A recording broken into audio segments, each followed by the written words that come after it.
Hormuz में होगी जंग। जी हां, जंग फैल चुकी है। जैसा ईरान ने कहा था, ईरान ने वैसे ही किया कि अगर हमारे सुप्रीम लीडर को टच भी किया तो हम पूरे दुनिया में आग लगा देंगे। अब भारत के लोगों को ईरान की लगाई हुई आग की तपिश महसूस हुई है। जिस तरह से थूक कर मोदी सरकार ने चाटा है, धोखा देकर ईरान को वापस ईरान की गोद में जाकर हमारा विदेश मंत्री बैठा है और लगातार बात करने की कोशिश हो रही है। ये जिल्लत की जिंदगी है। एक फादरलैंड पहले जाकर बना लिया इजराइल को, फिर जब फादरलैंड का टेटवा ईरान ने दबा दिया तो तुरंत उसे दूर होके चले गए। ओ माय फ्रेंड ईरान, ये होने लगा है भाई, ऐसा होने लगा है।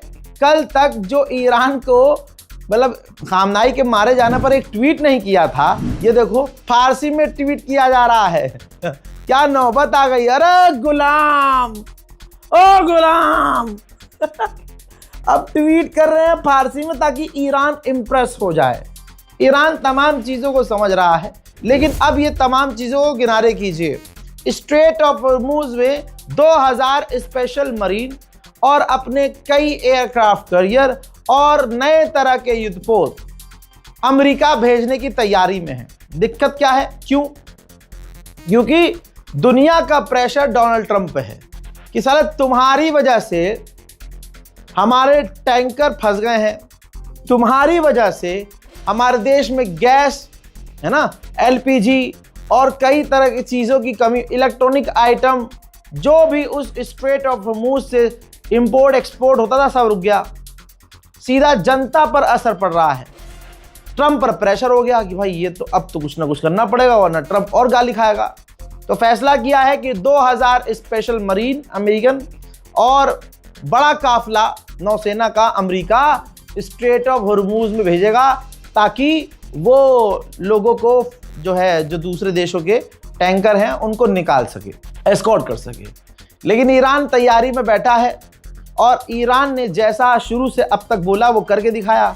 तो ये बहुत मुश्किल होगा, बहुत मुश्किल होगा, इतना आसान नहीं होगा कि ईरान के चंगुल से जबरदस्ती तुम कोई टैंकर पार कर जाओ। कहने के लिए तो भाई ये गुलाबी सुअर कई दिन पहले बोल चुका है कि हम जीत गए हैं। मेरे दोस्तों, अंधभक्तों के फादरलैंड पे दिन रात इसके बाद भी ईरान मिसाइल दाग रहा है। अंधभक्तों के फादरलैंड पर इजराइल के अंदर ईरान मिसाइल मार रहा है और अंधभक्तों के फादरलैंड के यहां मिसाइलें दे दरादन गिर भी रही हैं। कुछ घंटे पहले का मंजर है, देख लीजिए।